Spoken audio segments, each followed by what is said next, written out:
네, 누가복음 강해 오늘 다 같이 공부하실 부분은 누가복음 14장 12절에서 17절입니다.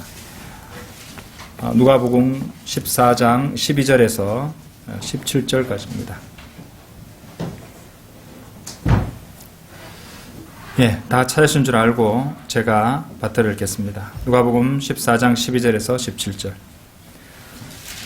또 주께서 자기를 초대한 사람에게 말씀하시기를 네가 점심이나 저녁을 마련하거든 너희 친구들이나 형제들이나 친척들이나 부유한 이웃들을 청하지 말라.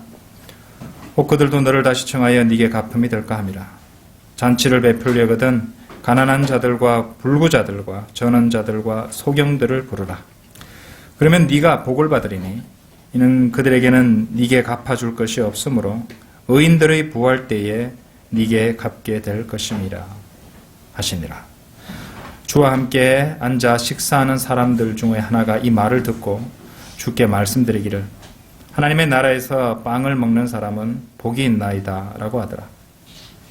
그때 주께서 그에게 말씀하시기를 어떤 사람이 성대한 저녁을 마련하고 많은 사람을 초대하였더니 식사 시간이 되어 초대한 사람들에게 자기 종을 보내어 말하기를 오소서 이제 모든 것이 다 준비되었나이다 라고 하였으나. 성대한 저녁 초대의 비유, 성대한 저녁 초대의 비유라는 제목으로 증거하겠습니다. 자, 12절부터 14절까지 먼저 보시겠습니다. 12절에 보시면은 또 주께서 자기를 초대한 사람에게 말씀하시기를 네가 점심이나 저녁을 마련하거든, 이런 표현이 나오고 있습니다. 영어 킹제임스 성경을 보시면요, 점심과 저녁에 해당하는 영어 단어가 흥미롭게도 런치 앤 디너가 아닙니다. 그러니까 점심은 디너라고 되어 있고요, 저녁은 서퍼라고 되어 있습니다. 영어 킹제임스 성경에는. 요즘 디너라는 단어는 주로 이제 현대 영어에서 저녁 식사란 뜻으로 사용됩니다만은 영어 킹제임스 성경에서 그리고 이 장에서는 저녁 식사란 뜻으로 사용된 것이 아닙니다. 사실 미국 북부하고 서부의 이제 언어 습관하고 남부하고 남부 지방에서 쓰는 영어하고 조금 용례가 다릅니다. 미국 북부하고 서부의 경우에서는 이 세끼 식사에 해당하는 영어 단어가 우리가 알고 있는 바대로 아침은 브렉퍼스트고 점심은 런치고 저녁은 디너입니다. 우리도 그렇게 외우고 공부하고 다 알고 있는 단어죠. 하지만 미국 남부에서는 용법이 다릅니다. 그러니까 아침은 브렉퍼스트지만은 점심은 디너, 그리고 저녁을 서퍼라고 하는 것입니다. 그러니까 이제 남부에서 디너라 하면 이 성대하게 차려 먹는 점심 식사이고, 서퍼는 저녁에 먹는 이제 점심보다는 약간 더 가벼운 그런 식사를 뜻하는 것이죠. 그러니까 이제 우리가 알 수 있는 것은 미국의 남부 영어가 북부 영어보다 남부 영어가 킹제임스 성경의 영어를 아마 더 잘 유지하고 있다는 것입니다. 흥미롭죠? 자, 오늘 본문은 지난 시간에 계속 이어서 공부하시고 있는 부분인데 이제 8절에서 보셨듯이 이 결혼식의 문맥에서 이어지는 내용으로 어린 양의 이 혼인 잔치의 이 두 부분을 암시하고 있다고 보아야 합니다. 그러니까 잘 차려 먹는 점심 오찬인 디너는 하늘에서 먹는 것이고, 또 좀 더 가볍게 먹는 식사인 서퍼는 지상에서 먹는 것이라고 이해하시면 되겠죠. 두 번의 혼인잔치에 대해서는 앞서서 이렇게 하늘에서 하는 것과 지상에서 하는 그 두 가지 잔치에 대해서 누가복음 12장 36절 37절 공부할 때 설명을 드렸습니다. 자, 그런데 만일 이제 이것을 갖다가 어떻게 어린 양의 혼인잔치에 적용하느냐, 너무 억지 해석 아니냐라고 생각하시는 분이 있다면 14절을 보시면은 좀 더 이해가 잘 되실 것입니다. 14절에 보시면은 그러면 네가 복을 받으리니 이는 그들에게는 네가 갚아줄 것이 없으므로 의인들의 부활 때에 네게 갚게 될 것임이라고 하시니라. 의인들의 부활을 주님께서 언급하고 계시는 것입니다. 자, 여기 나오는 의인들의 부활은 이 첫 번째 부활을 가리키는 것이에요. 자, 그리고 이 첫 번째 부활은 요한계시록 20장 한번 열어보십시오. 요한계시록 20장에 이제 나오는데요. 그러니까 대환란 이제 마지막 부분, 그리고 천년왕국 초기,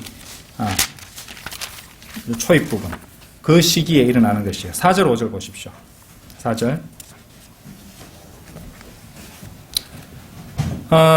내가 보좌들을 보니 그들이 그 위에 앉았는데 심판이 그들에게 주어졌더라. 내가 보좌들을 보니 그들이 그 위에 앉았는데 심판이 그들에게 주어졌더라. 이래 나옵니다. 보좌들을 보니 할 때 이 그들은 누구냐면요, 교회 시대에 구원받은 성도들이라고 이해하시면 됩니다. 자, 그들에게 심판이 주어졌다. 그런데 실제로 이제 이 천년왕국 시대에 교회 시대 구원받은 성도들은 주님과 함께 통치하고 심판하게 되죠. 그리고 이제 백보자 심판석에서도 우리 이제 그리스도인들이 천사들을 심판하게 되리라고 고린도전서 6장 3절에서 증거하고 있는 것입니다. 자, 그래서 일단 계시록 20장 4절에서 나오는 그들이 그 위에 앉았는데, 보좌들을 보니 그들이 그 위에 앉았는데 하는 이 그들은 교회 시대 성도를 가리키는 것이에요. 자, 계속해서 읽어보겠습니다. 또라고 하죠. 그럼 이제 다른 부류가 나오기 시작하는 것입니다. 또 예수에 대한 증거와 하나님의 말씀으로 인하여 목배임을 당한 사람들의 혼들도 보았는데, 또 예수에 대한 증거와 하나님의 말씀으로 인하여 목배임을 당한 사람들의 혼들도 보았는데, 누굽니까? 환난 성도들이죠. 그죠? 예, 계속 읽어볼게요. 그들은 그 짐승에게나 그 형상에게 경배하지 아니하였을 뿐만 아니라 그의 표를 그들의 이마 위에나 손에도 받지 아니하였더라. 그러므로 그들은 살아서 그리스도와 함께 천년을 통치하더라. 5절 보세요. 그러나 죽은 자들 가운데서 그 나머지는 천년이 끝날 때까지 다시 살지 못하리라. 이것이 첫 번째 부활이라 라고 말합니다. 이것이 첫 번째 부활이라. 자, 이 첫 번째 부활은 아까도 설명드렸지만은 이 천년왕국의 보상을 포함하는 것이죠. 예. 그리고 우리가 이제 계속 읽어보게 되는 누가복음 14장 15절 16절도 이래 보시면은 하나님의 나라에서 먹는 이 성대한 저녁에 대한 말씀이 나오는 것을 볼 수 있는 것입니다. 따라서 예수 그리스도께서는 이 어린 양의 혼인잔치에 대해서 이 문맥에서 말씀하고 계시다는 것을 우리가 분명히 알 수 있다는 것이죠. 추가적으로 설명드릴 부분이 좀 있습니다. 이 첫 번째 부활에 관한 것인데요. 첫 번째 부활이라는 것은 이제 영적인 부활이 아닙니다. 문자적이고 눈에 보이는 물리적인 부활이라는 사실을 명심해야 됩니다. 자, 실제로 이 사도 바울이 사역하던 그 당시에도 이런 이 첫째 부활에 대해서, 첫 번째 부활에 대해서 이것을 영적인 부활로 가르친 자들이 있었어요. 디모데후서 2장 17절 18절에 보시면 후메네오와 필레토가 이제 그들입니다. 나중에 한번 읽어보시면 될 것입니다. 많은 시간을 할애해서 설명할 수는 없지만 이 첫 번째 부활은 세 부분으로 구성된다는 점을 갖다가 여러분이 이해하시고 있어야 되겠습니다. 자, 그것을 간단하게 공부할 수 있는 부분이 고린도전서입니다. 한번 열어보시죠. 고린도전서 15장입니다. 고린도전서 15장 23절 24절 보세요. 자, 이 말씀도 잘 보면요, 이제 세 부분으로 나눠볼 수 있다는 것이에요. 일단 제가 읽어보겠습니다. 그러나 각자 자기 서열대로 되리니 그리스도가 첫 열매들이요 그 다음은 그리스도께서 오실 때 그분께 속한 사람들이라. 그 위에는 끝이 오리니 주께서 모든 정사와 모든 권세와 능력을 패하시고 그 왕국을 하나님 곧 아버지께 바칠 때라라고 되어 있습니다. 자, 먼저 첫 열매들, 그렇죠? 그리스도가 첫 열매들이요. 그리스도는 한 분이신데 왜 첫 열매들이라고 하느냐? 예수 그리스도께서 부활하셨을 때, 그렇죠? 그분과 더불어 부활하고 또 휴거되었던 구약 성도들 중 일부분들, 이들을 가리키기 때문에 예수 그리스도가 첫 열매들이요라고 이게 표현이 되어 있는 것입니다. 관련 구절은 마태복음 27장 52절에서 53절을 읽어보시면 되는 것이에요. 자, 이제 그리스도가 첫 열매들이요는 첫 번째 부류가 나왔죠. 자, 그 다음에 나옵니다. 그 다음은 그리스도께서 오실 때 그분께 속한 사람들이라. 당연히 이제 추수라고 표현될 수 있는 이 교회 시대 끝에 우리가 지금 살고 있는 이 마지막 때에 예수 그리스도의 공중 재림과 더불어 휴거받는, 들림받는 신약 성도들을 가리키는 것이에요. 자, 그럼 세 번째 부류는 어디 나오는가? 고린도전서 15장 24절에 보시면 그 후에는 끝이 오리니라는 표현이 있죠. 이 끝이라는 단어, 이 끝이라는 표현이 바로 이삭 줍기가 행해지는 때를 말하는데 그 재림 직전에 지상 재림이죠. 예수 그리스도의 지상 재림 직전에 세 번째 무리인 환난 성도들이 이 들림을 받는 휴거받는 때를 가리키고 있는 것입니다. 그래서 환난 성도의 부활에 대한 말씀인 이 요한계시록 20장 4절을 거쳐서 그렇죠? 5절에 도달해서야 이것이 첫 번째 부활이라라는 말씀이 그제서야 나오는 것이에요. 그죠? 예. 첫 번째 부활이 이렇게 세 부분으로, 그죠? 세 부분으로 이루어져 있다는 것을 이제 성경을 주의 깊게 읽고 공부하면 알 수 있는 것입니다. 그래서, 첫 번째 부활이 성경의 제일 마지막 책, 요한계시록 20장 5절에서 등장하고 있는 것이구나. 그렇게 알 수 있다는 것이죠.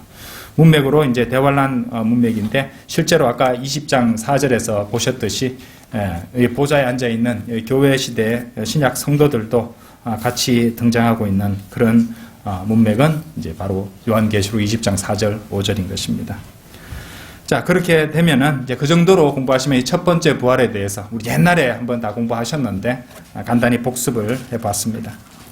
자, 어쨌든 이제 다시 누가복음으로 돌아오셔서 이 누가복음 14장의 이 문맥의 말씀, 우리가 방금 오늘 본문 말씀의 문맥은요, 물론 이제 우리가 가난해서 이제 여러분들에게 대갚아 줄 수 없는 그런 사람들에게 친절을 보이라는 어떤 실제적인 적용으로도 우리가 받아들일 수 있습니다. 사실 가난한 사람을 도와주라는 것은 신약 성경의 가르침이기도 합니다. 사도 바울은 고린도 후서에서 이렇게 기록했습니다. 한번 열어보시죠. 고린도 후서 9장 9절이에요. 고린도 후서 9장 9절에 보시면은 기록되기를 그가 멀리 흩어서 가난한 자들에게 주었으니 그의 의가 영원히 남음이라 함과 같으니 라는 표현 나옵니다. 그렇죠? 예. 그런데 여러분들, 사탄은 항상 좋은 것을, 마귀는 항상 좋은 것을 왜곡시켜버리죠. 가난한 사람을 돕는 것은 참으로 우리도 해야 되고 좋은 일입니다. 하지만 마귀는 사람들에게 이것을 행위구원적 요소로 바꿔버려서 가난한 사람을 돕고 밥을 퍼주고, 그렇죠? 예. 나눔 행사, 이런 식으로 이런 것을 열심히 해서 하늘나라에 이르려고 하는 그런 행위구원적으로 요소로 바꿔버리는 것이 오늘날 이 교단 교회 사이에서 일어나고 있는 일이라고 할 수 있습니다. 우리가 반드시 기억해야 될 것은요, 이 말씀에 나오는 그의 의가 영원히 남음이라, 맞죠? 가난한 사람한테 주면은 의가 영원히 남는다고 오해하기 딱 좋게 되어 있습니다. 그렇죠? 예. 그런데 이것은 여기 나오는 이 의는 예수 그리스도를 믿어서 이미 하나님의 의를 소유한, 하나님의 의가 전가된 한 믿는 사람에 의해서 행해진 의가 영원히 남다는 말입니다. 이해되시죠? 구원받은 성도가 구원받고 난 후에, 그렇죠? 가까이는 이제 가난한 형제 자매들을 돕고, 그렇죠? 또 도울 수 있는 대로 가난한 사람들을 도움으로써 그렇게 행한 선행이 그 의가 영원히 남다는 말씀이지, 가난한 사람들을 도와서 밥을 퍼줘서 영원히 이제 남는 의가 되어서 하늘나라에 이른다, 이런 행위 구원을 가르치는 그런 구절이 아니라는 것입니다. 그러니까 이 말씀을 잘못 적용하면은 이 좋은 말씀을 가지고 지옥에 떨어지는 것입니다. 아시겠죠? 성경은 그렇게 섣부른 지식 가지고 함부로 건드릴 만한 책이 아닙니다. 예, 무서운 책이에요. 그렇죠? 놀라운 책이기도 하지만 잘못 적용했다가는 영원히 지옥에서 불타게 하는 그런 책이기도 한 것입니다. 성령님의 조명 없이는, 그렇죠? 바른 교사와 바른 말씀 없이는, 바른 교리가 정립되지 않고서는 섣불리 해석했다가는 오히려 파멸을 초래한다는 것을 아셔야 합니다. 자, 다시 누가복음으로 돌아오셔서, 오늘 본문 말씀 돌아오셔서 누가복음 14장 15절 17절 이래 보시겠습니다. 주와 함께 앉아 식사하는 사람들 중 하나가 이 말을 듣고 주께 말씀드리기를 하나님의 나라에서 빵을 먹을 사람은 복이 있나이다라고 하더라. 그때 주께서 그에게 말씀하시기를 어떤 사람이 성대한 저녁을 마련하고 많은 사람을 초대하였더니 식사 시간이 되어 초대한 사람들에게 자기 종을 보내어 말하기를 오소서 이제 모든 것이 다 준비되었나이다라고 하였으나. 자, 이미 앞에서 여러 번 설명드린 바이지만요. 로마서 14장 17절 말씀에는 하나님의 나라는 먹고 마시는 것이 아니라 다만 성령 안에서 의와 화평과 기쁨이다. 기쁨이라는 말씀이 있습니다. 왜? 하나님의 나라는 영적인 나라라고 그랬죠. 천국은 물리적인 왕국이라고 그랬습니다. 그런데 왜 하나님의 나라에서 빵을 먹는다는 말이 나올까요? 많이 설명드렸죠. 우리 왕께서 오실 때 주님께서는 하나님의 나라와 천국, 그러니까 물리적 왕국과 영적 왕국 모두를 다 가지고 오십니다. 그렇기 때문에 15절에서 식사 초대를 받아온 사람들 중 하나의 말이 그렇게 기록되어 있는 것입니다. 하나님의 나라에서 빵을 먹을 사람은 복이 있나이다 라는 말입니다. 자, 천년왕국 때에는 영적인 왕국인 하나님의 나라가 이 물리적인 왕국인 천국과 더불어 함께 존재하게 되죠. 그래서 우리는 이 입으로 실제적인 음식물을 집어넣는 것과 관련 없는 그런 영적인 왕국인 하나님의 나라에서 빵을 실제로 먹을 수 있게 된다는 것입니다. 두 왕국이 동시에 존재하게 된다는 것이죠. 자, 우리가 이제 예수님께서 이제 지금 이 14장 여기서 16 본문 말씀에서 이 주시는 이 성대한 저녁 초대의 비유, 이 말씀은요, 관련 구절을 갖다가 마태복음에서 이렇게 한번 찾아볼 수 있는데요. 일단 한번 열어보겠습니다. 마태복음 22장 열어보시죠.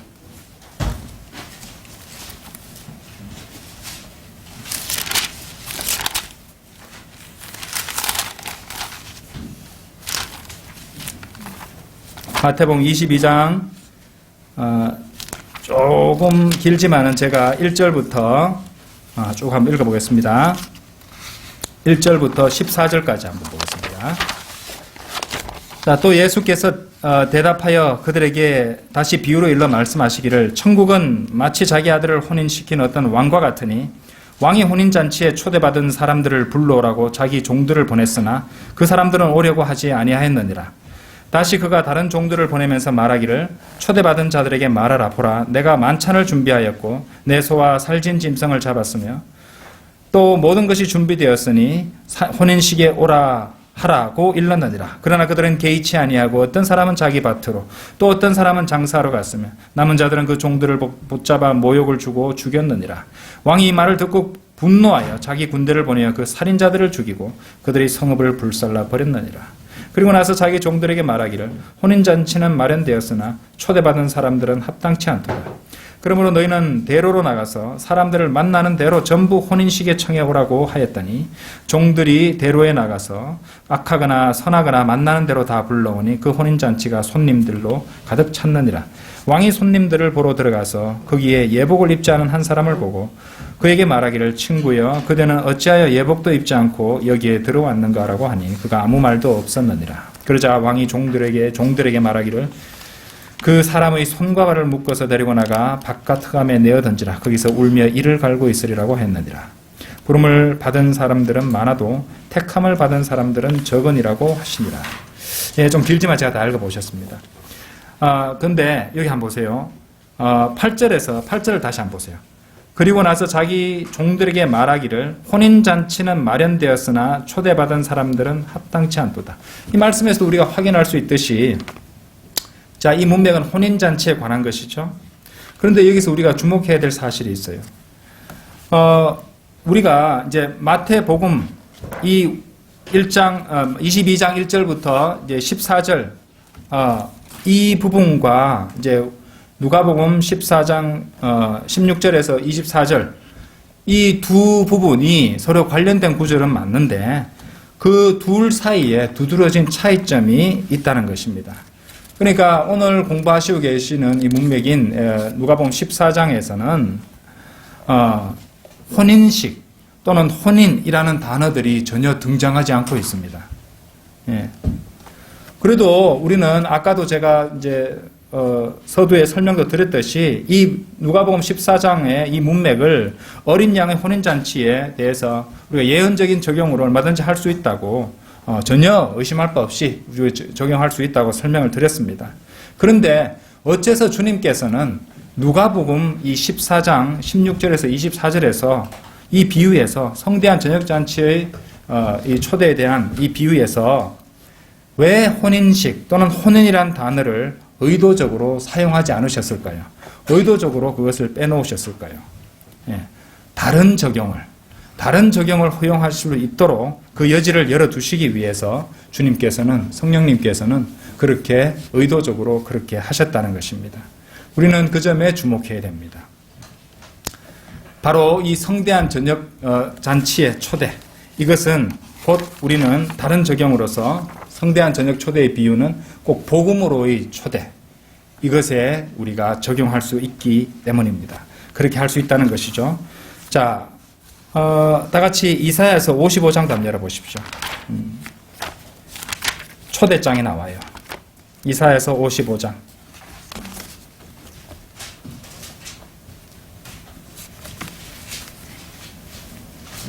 55장 1절에서 3절입니다.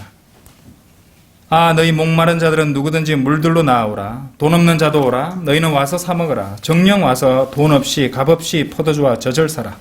어찌하여 너희는 양식이 아닌 것을 위하여 돈을 쓰며 배부르지 않은 것을 위하여 수고하느냐. 내게 열심히 경청하고 좋은 것을 먹으라.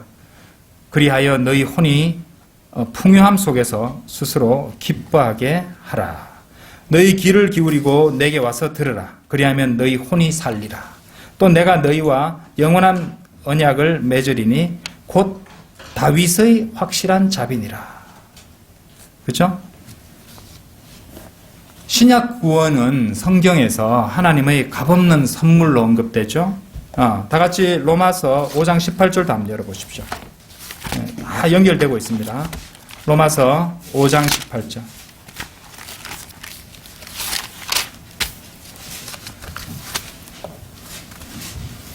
그러므로 한 사람의 범죄로 말미암아 심판이 모든 사람에게 임하여 정죄에 이른 것 같이 한 사람의 의로 말미암아 값없는 선물, 보이십니까? 값없는 선물이 모든 사람에게 임하여 생명의 의롭다 하심에 이르렀느니라.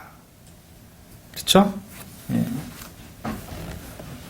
좀 전 읽으셨던 이사야서 55장 말씀에서 이 다윗의 확실한 자비가 언급된 걸 보셨죠? 사도행전 11장도 한번 가보십시오. 죄송합니다. 13장도 한번, 사도행전 13장 한번 가보십시오. 사도행전 13장. 보시면은 13장 34절입니다. 그를 죽은 자들로부터 살리사 다시는 썩어질 것으로 돌아가지 않게 하실 것에 관하여 이와 같이 말씀하시기를 내가 다윗의 확실한 자비를, 여기도 등장하죠. 다윗의 확실한 자비를 너에게 주리라 하셨으며, 그래서 시편 다른 곳에서도 말씀하시기를 주께서 주의 거룩하신 분으로 썩어짐을 보지 않게 하실 것임이니이다 하셨느니라.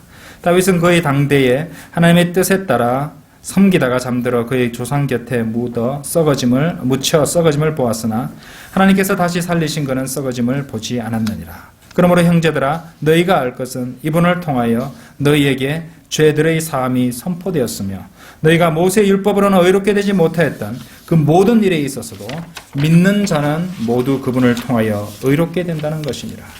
복음을 선포하고 있는 것입니다.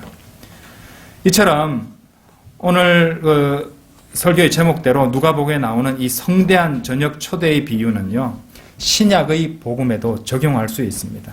그리고 이것이 아까도 말씀드렸듯이 누가복음 14장과 마태복음 22장 서로 관련된 구절임에도 불구하고 그 두 비유 사이의 가장 큰 차이점입니다. 주님께서는 의도적으로 마태복음 22장에 나오는 이 혼인식이라는 단어를 누가복음에서 사용하지 않으신 것입니다. 마태복음 22장을 보시면 신부와 신랑은 이미 결혼한 상태고 손님들은 혼인잔치에 초대되는 것이에요.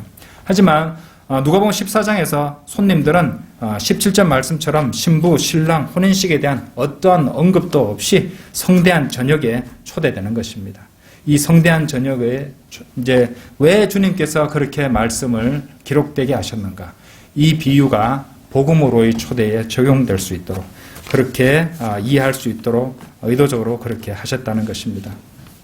자, 물론 우리는요, 누구라도 언젠가 펼쳐질 어린 양의 혼인식에 참여하고 싶다면 그 사람에게 주어진 이 복음으로의 초대에 응해야 된다는 것을 잘 알고 있습니다. 그러니까 이제 그런 의미에서 우리는 얼마든지 아까도 말씀드렸지만 누가복음 14장을 성대한 저녁 초대의 비유를 일반적으로 어린 양의 혼인잔치에 적용할 수 있다는 것입니다. 혹시 이 설교를 들으시는 분 가운데 아직 복음으로의 초대, 그죠? 주님께서 값없는 선물, 영원한 생명으로의 초대에 응하지 않은 분이 있다면 그 초대에 응해야 되지 않겠습니까? 그죠?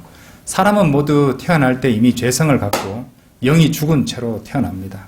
로마서 5장 12절에서 한 사람에 의해서 죄가 세상으로 들어오고 또 그 죄에 의해서 사망이 왔으니 그래야 모든 사람이 죄를 지었으므로 사망이 모든 사람에게 전달되었다고 말씀하십니다. 나는 숨쉬고 있는데 왜 사망이 모든 사람에게 전달되었다고 말하는가? 첫째, 영이 죽었습니다. 그리고 또 죄성을 갖고 태어났기 때문에 죄를 짓고 살아가다가 죄의 결과로 죽을 수밖에 없습니다. 그런데 죽고 나서, 육신이 죽고 나서 그냥 끝이 나는 것이 아닙니다. 히브리서 9장 27절에서는 한 번 죽는 것은 사람들에게 정해진 것이고 그 뒤에는 심판이 정해진 것 같이라고 말씀하시기 때문입니다. 이 세상에서 살다가 죽고 나서 모든 것이 끝이 나고 무로 돌아가면 이 세상에서 가장 잘 누리고 도덕도 필요 없고 가장 이익을 얻고 잘 누리다가 살면은 그게 선입니다. 하지만 성경은 죽음보다 분명한 것이 심판이라고 말씀하시고 요한계시록 20장에 읽어보시면 무시무시한 설명이 나옵니다. 누구든지 생명의 채에 그 이름이 기록되지 않는 자는 불못에 던져진다고 말씀하세요. 그것이 둘째 사망이라고 말씀하십니다. 육신이 죽는 것으로 끝이 아니라 죄 문제를 해결하지 못하고 죽으면 반드시 둘째 사망을 겪고 영원히 꺼지지 않는 불못에서 영원토록 고통받아야 한다는 것입니다. 그런데 여러분은 그 무시무시한 지옥과 불못에 가지 않을 방법이 있습니다. 왜? 하나님께서는 모든 사람이 구원을 받고 진리의 지식에 이르기를 원하시기 때문입니다. 그래서 여러분이 이미 아직 죄인이었을 때, 여러분이 잘나고 여러분이 모범적인 것이 아니라 여러분이 죄인이었을 때 하나님께서는 예수 그리스도께서 우리를 위해 죽으심으로써 그분의 사랑을 우리에게 이미 나타내 보이셨다는 것이, 그게 로마서 5장 8절 말씀이죠. 하나님께서 세상을 이처럼 사랑하셔서 그의 독생자를 주셨으니 이는 그를 믿는 사람은 누구든지 멸망하지 않고 영생을 얻게 하려 하심이라. 그 사랑이 어디서 나타났습니까? 예수 그리스도께서 죽으심으로써 그 사랑을 나타내신 것이에요. 왜 죽으셔야겠습니까? 예수님은 하나님이 인간의 몸을 입고 오신 그분이신데 왜 그분이 십자가에서 죽으셔야 했는가? 죄 없는 분이 십자가에서 흘리신 그 하나님의 피로써 우리 모든 인류의 죄를 그 보혈만이 씻어낼 수 있기 때문이었습니다. 온 우주에서 인간의 죄를 씻어낼 수 있는 것은 하나님의 피밖에 없습니다. 그렇죠? 그래서 예수 그리스도께서 죽으셔야 했던 것입니다. 여러분이 아무리 고상하게 살고 여러분이 아무리 거룩하게 산들 하나님께서는 그것을 걸레와 같은 인간의 의라고 말씀하십니다. 여러분이 아무리 착하게 살고 모범적으로 산다 할지라도 하나님만큼 거룩할 수는 없습니다. 그리고 하나님이 계시는 하늘나라에는 하나님만큼 거룩하지 않은 사람은 단 한 사람도 갈 수가 없습니다. 나는 99.9%는 선한데 0.1%의 죄가 있다. 그 0.1% 때문에 지옥에 가는 것입니다. 그렇기 때문에 하나님께서는 하나님의 의를 인간들에게, 죄인들에게 나눠줄 수 있는 길을 마련하셨던 것이에요. 그것이 바로 하나님의 의는 예수 그리스도를 믿음으로 인한 것으로 모든 자와 믿는 모든 자에게 미치나니 차별이 없는 이라고 말씀하셨어요. 그것이 바로 로마서 3장 22절부터 24절에 나오는 말씀입니다. 예. 자, 성경은 로마서 10장 9절 10절에서 이렇게 말씀하십니다. 네가 네 입으로 주 예수를 시인하고 또 하나님께서 그를 죽은 자들로부터 살리신 것을 네 마음에 믿으면 구원을 받으리라. 네 마음에 믿으면 구원을 받으리라. 이는 사람의 마음으로 믿어 의에 이르고 입으로 고백하여 구원에 이르기 때문이라. 자세히 세 부분을 나눠서 설명할 수 있습니다. 첫째, 회개입니다. 회개는 자신이 죄인으로 태어나서 자신이 죽으면 지옥에 갈 수밖에 없다는 것을 알고 하나님께로 돌이키는 마음입니다. 그런 마음의 변화가 회개의 마음입니다. 그리고 이 회개 없이는 결코 구원받을 수 없습니다. 하나님, 저는 지옥에 갈 수밖에 없는 죄인입니다. 그 사실을 알고 하나님께로 돌이키는 그 마음의 변화를 회개라고 합니다. 두 번째, 믿음입니다. 믿음. 하나님께서는 행위를 요구하신 것이 아니죠. 선행을 요구하신 것이 아닙니다. 믿음입니다. 예수 그리스도께서 하나님이시면서 나의 죄를 대신해 십자가에 피 흘려 죽으시고 장사한 삶 안에 부활하신 사실을 그 복음의 믿음으로 순종하는 것입니다. 세 번째가 고백입니다.